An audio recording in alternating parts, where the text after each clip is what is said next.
Hello, welcome to Carbohydrate Counting for Breakfast Lovers, How to Choose a Healthy Breakfast Before Class. The following presentation will provide an overview of the benefits of eating breakfast, how to identify carbohydrate sources, the different types of carbohydrate counting, and healthy breakfast ideas.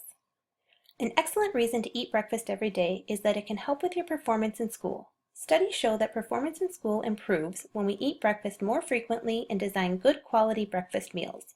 A good quality breakfast meal is one that includes choices from each of these food groups: dairy, grains, and fruits. A second reason to eat breakfast every day is to jumpstart your metabolism. Metabolism refers to the breakdown of food for energy. Eating breakfast routinely tells your body it's going to get the fuel that day.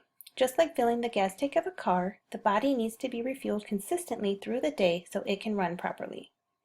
Eating breakfast daily can help you maintain a healthy body weight. Starting the day with a balanced, good quality breakfast can help reduce overeating at other meals due to excessive hunger.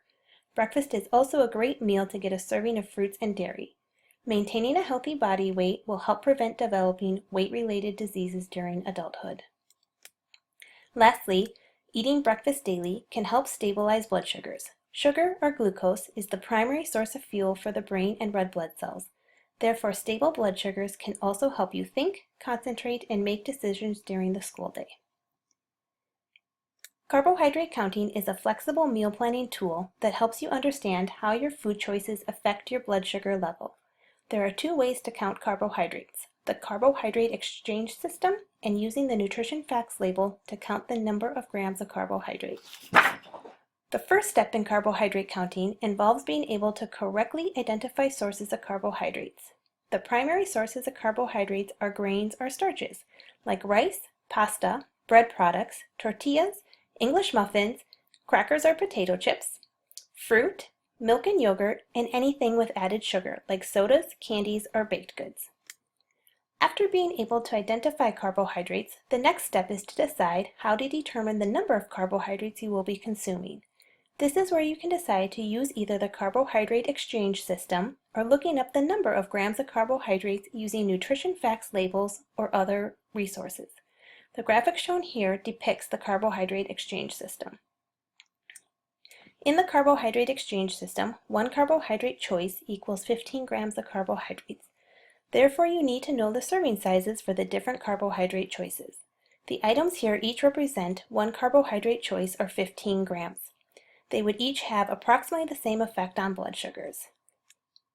The second way to count carbohydrates is the use of the nutrition facts label and other resources to count the number of grams of carbohydrates per serving, and then adjust for the number of servings you are consuming. For example, this label may represent one serving of boxed macaroni and cheese. In label reading, the first line to look at is the serving size at the top of the label. On this label, the serving size is 1 cup. It's important to refer to the serving size because all the information below is based on the serving size listed. You are not limited to the serving size, but you can under or overestimate the number of carbohydrates consumed if your portion size does not equal the serving size listed. The second line to read on the nutrition facts label is the total carbohydrate line. You want to focus on the number of grams listed next to the words total carbohydrates. In this example, if you consumed 1 cup of macaroni and cheese, you would be consuming 31 grams of carbohydrates.